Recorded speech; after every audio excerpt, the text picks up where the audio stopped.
Hello Aries, Sun, Moon, Rising, Venus signs. Kamusta po kayo? Sana po yung nasa mabuti po kayong kalagayan. Welcome back po sa Star Tarot. Kung bago kayo rito, welcome din kayo. Thank you sa inyong support. I truly appreciate it. God bless you all po. Tignan natin ang mga messages ni Aries. Aries, we have King of Swords. Ayan, so parang nag-iisip kayo dito, Aries, no? Maaring meron kayo ditong strategy na iniisip, meron kayong iniisip dito na decision siguro, no, na kailangan ninyong gawin dito, maaaring ganon. And parang parang nag-iisip kayo ngayon on how you're going to get all the information na kailangan ninyo na makakatulong sa inyong pagdidesisyon, no?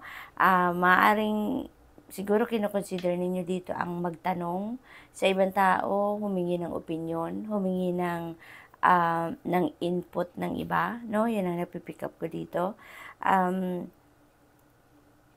Maaaring ang iba sa inyo kailangan ninyo na lumapit sa mga professionals, no? Para kumonsulta, maaaring ganun ang ganap dito for some of you Aries, no?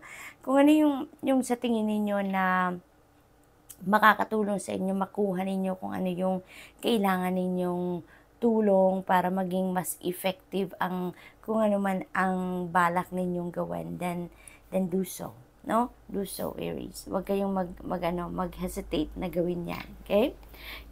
Para makuha ninyo yung clarity na hinahanap ninyo, yung enlightenment na hinahanap ninyo. Okay?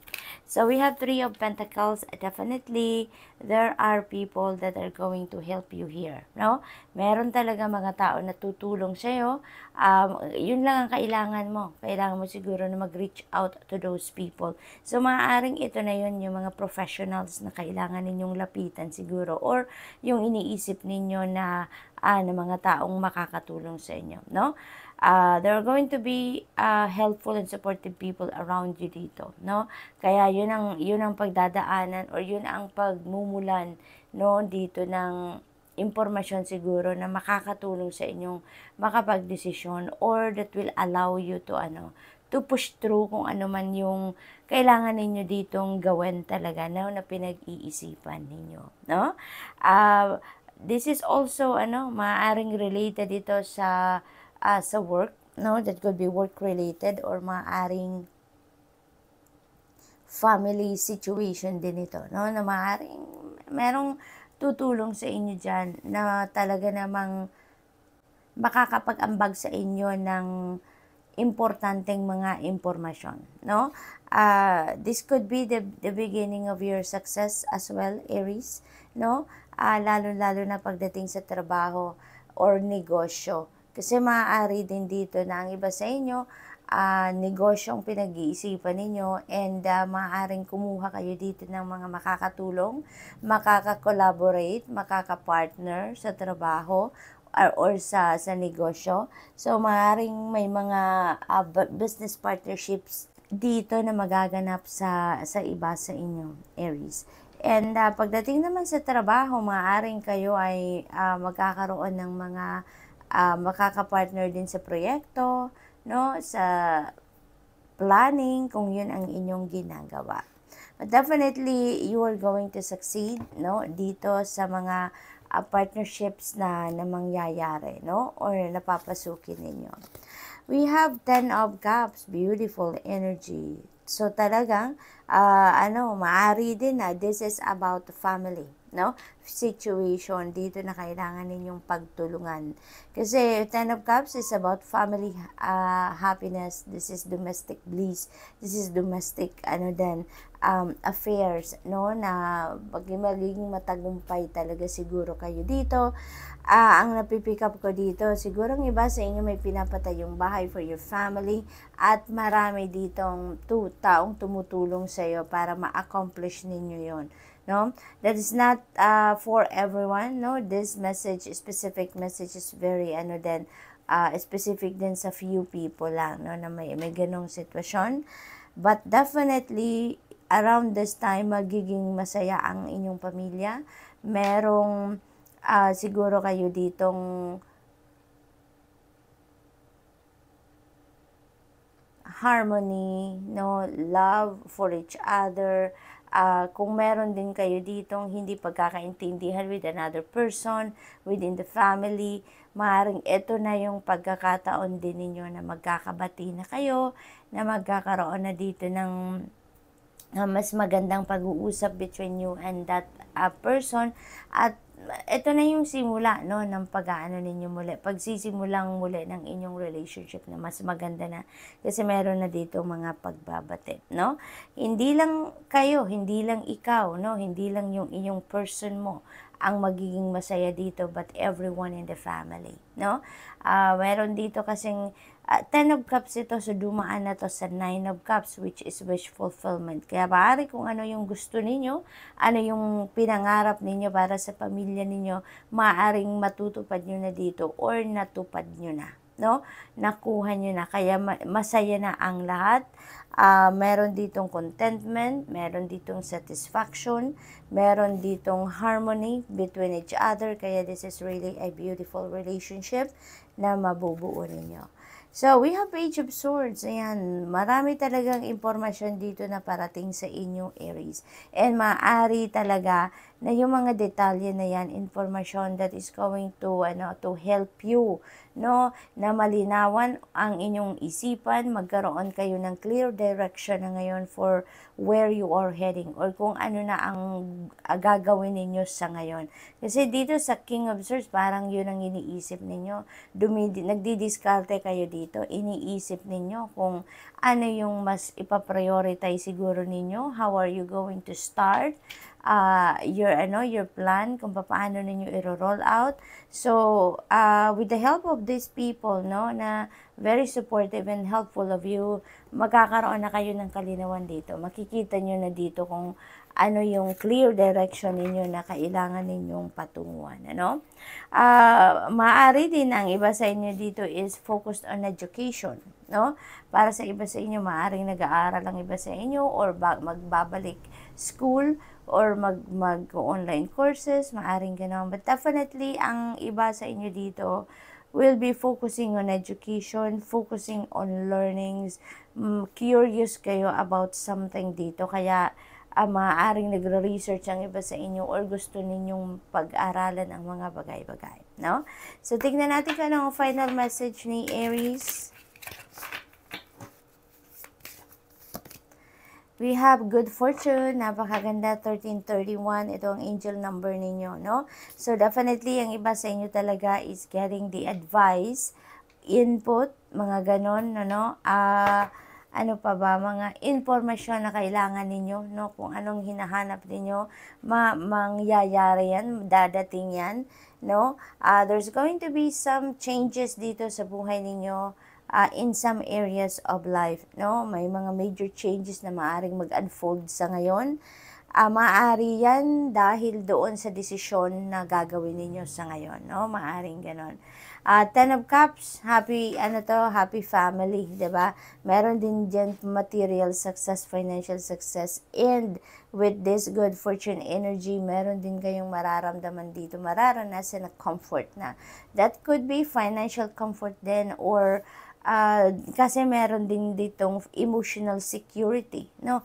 Para sa iba sa inyo with the 10 of Cups, kaya magiging maganda ang lahat, no? Maswerte kayo around this time. Kung ano talaga yung enlightenment dito na hinahanap ninyo, that is coming your way with the King of Swords energy. So, maaring ito, no, yung magiging susi, yung pagkakaroon ninyo ng enlightenment, ng clarity, ng impormasyon na mga kailangan ninyong makuha, na dadating din naman sa inyo with the Page of Swords. Yun talagang siguro magbubukas ng pinto para sa mga bagong opportunity dito na dadating, na magbubukas para sa inyo. So, everything is going to work well for you around this time, Aries. So, good luck. That's all I have for you for today. Thank you for watching. Love and light. Namaste. Hello, Leo, Sun, Moon, Rising, and Venus signs. Kamusta kayo? Sana ba'y nasa mabuti kayong kalagayan? Welcome back po sa Star Tarot Kung bago kayo rito, welcome din kayo. Thank you sa inyong support. I truly appreciate it. God bless you all po. Tignan natin ang mga messages ni Leo. Unang mensahe po ninyo ay Knight of Swords. Ayan, so everything is going to speed up.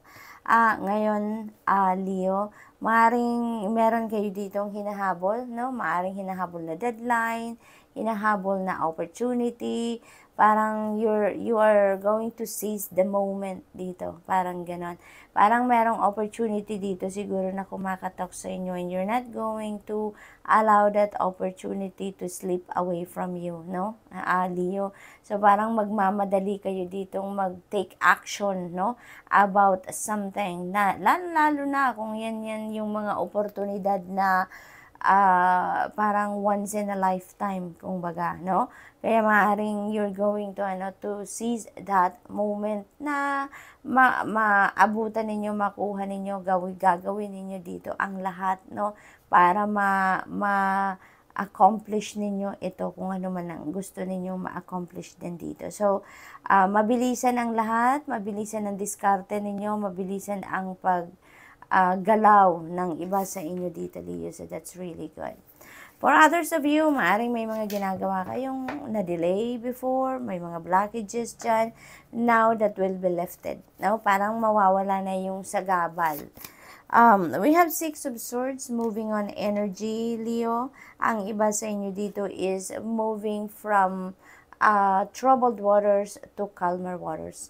Mas may kalinawan ang inyong isipan ngayon, mas desidido na kayo ngayon to choose, no, kung alin ang makakabuti para sa inyo. Kaya dito kayo magmo-move on na kayo because you have figured out already kung saan ninyo makukuha or papaano ninyo makukuha ang happiness, ang peace, harmony, no? At saka contentment siguro, no, na you are seeking, no? With this Six of Swords energy, nanggagaling ang iba sa inyo dito sa hindi masyadong magandang sitwasyon, no? This could be very toxic situation, this could be very unhealthy situation na pinanggagalingan ninyo dito, Leo. Maaring yan din ang sitwasyon na gusto nyo nang iwanan at maaring ito yung sitwasyon na magmamadali na kayong iwanan yan, no? Meron ako napipick up dito na for your safety, no? Kaya siguro kayo magmamadaling magdesisyon ngayon na iwanan na ang kung ano man ang sitwasyon na to. Because that is becoming very unhealthy na para sa inyo. Maaring may dito, siguro may physical abuse, no, for some of you dito, but of course, this is not going to resonate with everyone, so just take as it resonates, Leo. But for a few of you, parang may physical abuse dito akong napipick up, no? Kaya kayo siguro magmamadaling umalis sa sitwasyon na to. But where you are heading dito, Leo, that is where you're going to be safe. That is where you're going to find your happiness, your peace, most importantly. It could be any area of life. Depende sa inyong sitwasyon. That could be relationship, that could be work, that could be career, no? Pamilya. It could be anything, no? It could be a different scenario for each and every one of you, Leo, no? So, what else? We have Five of Cups. Ayan. So, nalulungkot. May sadness ang iba sa inyo dito at could be related to this Six of Swords energy. Maaring meron kayong pinanghihinayangan dyan, no? Maaring yan ang ikinalulungkot ninyo kasi maaring mabigat sa loob ninyo ang pag-iwan ninyo sa sitwasyon na yan, but that is what is best for you. Kaya pinipili ninyong umalis, no? Maaring nalungkot kayo dyan because maybe you've got frustrated kasi hindi yan ang inaasahan ninyo or hindi yan ang plano ninyo originally na umalis kayo sa sitwasyon na yan. But no, things evolve, people evolve, situations do evolve, kaya dumating kayo sa punto na kailangan na ninyong umalis, iwanan ang sitwasyon na yan for your own safety, for your own happiness, di ba? Kaya parang wag na kayong malungkot, wag na kayong malungkot. Because if you are deciding to leave, ibig sabihin na yan talagang kailangan ninyo. Kaya, ano lang to, yung parang, dilipas din ito, no, na sadness ninyo dito. Dilipas din yan.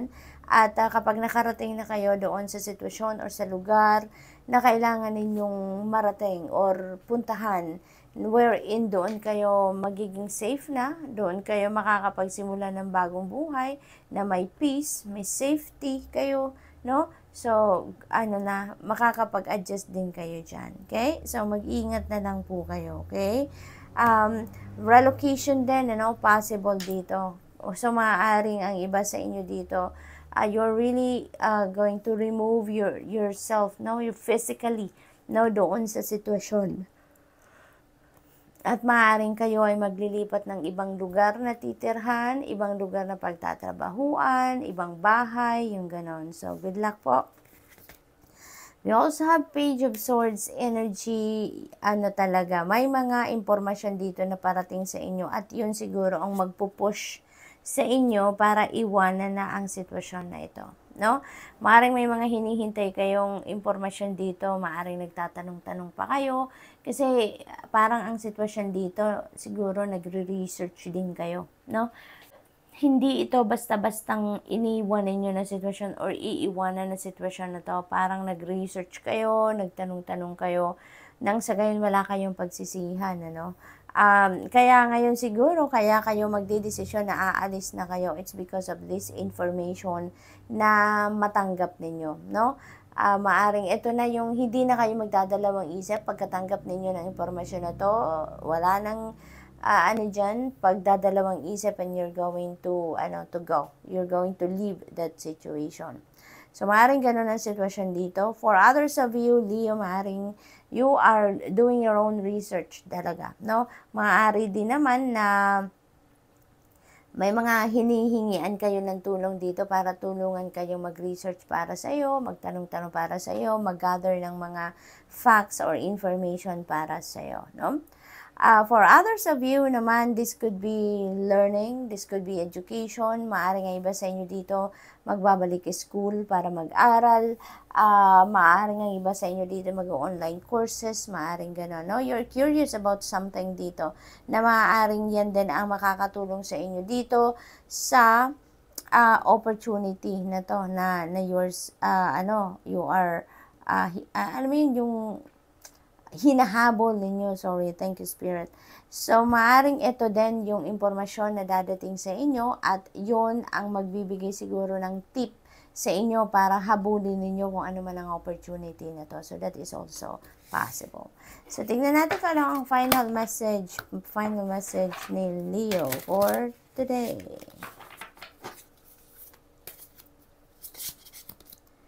We have angel number 2323. Ayan, endless cycles. Ayan, so, feeling ko dito yung endless cycle na ito yung nangyari sa inyo sa sitwasyon na to. No? Maaring sa una pa lang or maaring matagal nyo nang nararamdaman or na-experience ang toxicity sa sitwasyon na yan. Pero, parang umasa kayo ng umasa na time will come na magbabago din ang inyong sitwasyon. Magbabago din ang inyong samahan ng inyong person, kung sa relationship ito or kung sa trabaho man, umasa kayo, no? Nagsikap din kayo dito na maging maayos or mas maayos ang sitwasyon. Umasa kayo na bubuti ang inyong sitwasyon, magbabago ang inyong sitwasyon sa trabaho, but parang hindi nangyari, no? Hindi nangyari, kaya mas ngayon kayo na ang gagawa ng pagbabago para sa sarili ninyo, kaya ninyo ito iiwanan, no? So, maaaring ganun ang ganap dito. Sinasabi din dito na there is movement, there is journey, so talaga namang meron ditong pagbabiyahe, meron ditong pag-alis talaga, meron ditong pupuntahan ang iba sa inyo na somewhere na bago para sa inyo and somewhere na mas magiging healthy ang inyong environment, ang inyong situation, no? So, important communication also are coming in dito. It feels like to me na yan ang energy ni Page of Swords, na mga impormasyon na nire-research ninyo, hinahanap ninyo, merong magbibigay sa inyo mag-feed sa inyo ng information dito that is also going to support you dito sa movement na gagawin ninyo. So, good luck, and that's all I have for you for today. Thank you for watching. Love and light. Namaste. Hello, Sagittarius, Sun, Moon, Rising, and Venus signs. Kamusta kayo? Sana po nasa mabuti kayong kalagayan. Welcome back po sa Star Tarot. Kung bago kayo rito, welcome din kayo. Thank you sa inyong support. I truly appreciate it. God bless you all. Pauna mensahe ni Sagittarius. Napakaganda. Ace of Pentacles. Ayan. So, pagbabago ito na maganda, no, sa inyong kaperahang aspeto. This is prosperity and abundance energy. This is a new opportunity para sa inyo para baguhin or mabago ang inyong financial landscape. So this is really beautiful. New beginning energy, ito, kaya meron kayong sisimulan talaga dito na bago, no? And definitely, dahil ito ay pentacle energy, so pangkaperahang aspeto yan, trabaho, karera, negosyo, no, source of income, doon tayo magkakaroon ng pagbabago dito, no? Financial landscape, managing of your money, mga ganon. This could be a windfall din, no, Sagittarius. Merong biglang papasok or dadating na lang na financial opportunity sa inyo that is going to bring forth financial success, financial prosperity and abundance. Maari din na winning, no, maaring meron ditong mananalo sa inyo sa mga game of chance. Maaari din na relocation, no? At maaaring yung relocation na yan could be linked doon sa bagong trabaho na makukuha ninyo, bagong source of income, maaaring bagong business venture, yung mga ganon, no? Bagong career opportunity, kaya magkakaroon kayo dito ng movement din, no? Physical movement. So, good luck po, Sagittarius. Ito na yung simula ng pag-roll ng magandang ninyo, sitwasyon pang kaperahan. So, we have King of Pentacles. Napakaganda. From Ace to King, ibig sabihin nito, Sagittarius, talaga namang magiging very successful kayo dito pagdating sa pera, pagdating sa inyong finances, pagdating sa source of income ninyo, no? King of Pentacles, kung nakikita ninyo, sitting pretty si King, may hawak-hawak siya na napakalaking pentacles, so talaga namang success ito, financial success ito. Yung parang may financial comfort kayo dito na ma-experience, no? Sitting pretty na lang si King, dito chilling na lang, nakangiti. It's because very successful na siya in terms of money, career, and finances. Maaring yan din na ma-experience ninyo around this time, Sagittarius. Magsisimula kayo sa maliit, magsisimula kayo sa simpleng pagkakaroon ng kaluwagan sa pera, at nandito din si King, which is nasa tuktok kayo ng tagumpay na dito. So you're going to be very successful pagdating dito sa pera ninyo, Sagittarius. Ano man ang inyong pinagkakaabalahan or pagkakaabalahan pa lang, bagong trabaho man yan or dati na ninyong trabaho, there could be promotion dyan, there could be pay raise din dyan, sa trabaho ninyo, or this is totally a new path talaga, new money path na magbubukas sa inyo, na maghahatid sa inyo ng sobrang swerte pagdating sa pera. So, maaaring ganun din ang ganap dyan for some of you. This could be financial opportunities talaga na parating na hindi pipitsugin ito, talagang bongga, no? Bonggang-bonggang opportunity. So, we have 8 of Cups. You are walking away from something dito that doesn't serve your highest good. Maaaring meron ditong pag-alis sa lumang, tawag dyan, sa old, ninyo, work. Kumbaga, maaaring merong opportunity na parating dito, lucrative job offer, no, career opportunity or business opportunity, na yun ang pupuntahan ninyo, no? And maaaring aalis kayo din dito sa kung trabaho man yan, career man yan, na iiwanan ninyo dito. Iiwanan nyo yan, it's because there's nothing there for you anymore. no? Feeling ninyo, there's more out there, no, of where you are now. There's more opportunity for you na mas makakatulong, mas makakagaan, mas makakaganda ng inyong sitwasyon.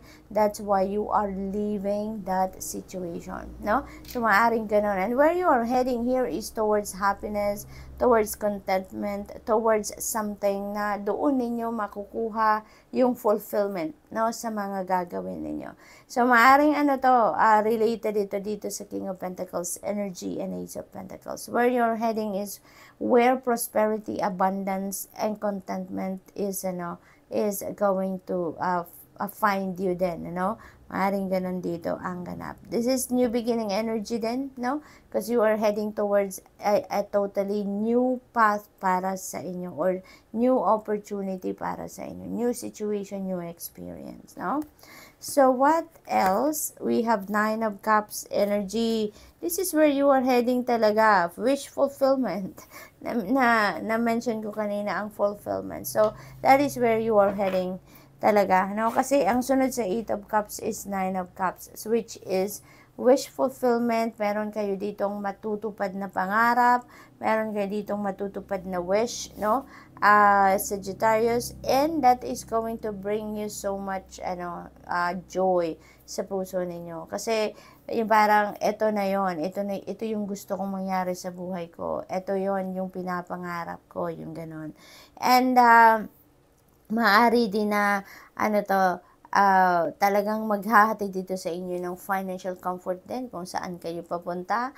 Most likely, related talaga ito sa trabaho, sa source of income ninyo, karera, negosyo. Maaaring doon talaga kayo papunta.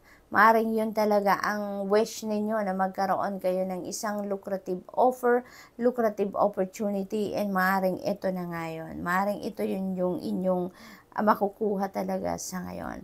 This is also going to be very joyful, na panahon para sa iyo. Kasi nga makukuha mo na kung ano yung gusto mo dito, kung ano yung wini-wish talaga ninyo, This is also about falling in love then, Sagittarius. Tignan niyo yung heart chakra ng babae dito sa card. Talaga nagliliwanag, radiating with happiness and excitement, joy, love, ganon.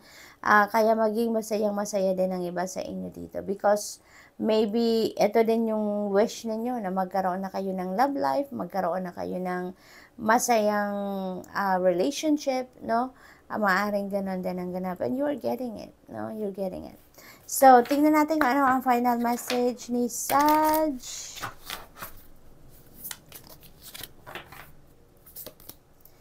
101, starting over. Ayan na nga. So, new beginning energy talaga surrounding you. Meron dito tayong new beginning, meron tayong new beginning, and this is also starting over. So, napakaganda, liwanag, ng sinasabi ng angel card na to sa inyo na you're going to start something new dito. You're starting over, At sa pagsisimula ninyong ito, there is going to be so much, happiness and joy, na mararamdaman kayo dito. Excitement also is there dahil sa pagsisimula ninyo ng bagong yugto na to sa buhay ninyo, So, good luck po. That's all I have for you for today. Thank you for watching. Love and light. Namaste.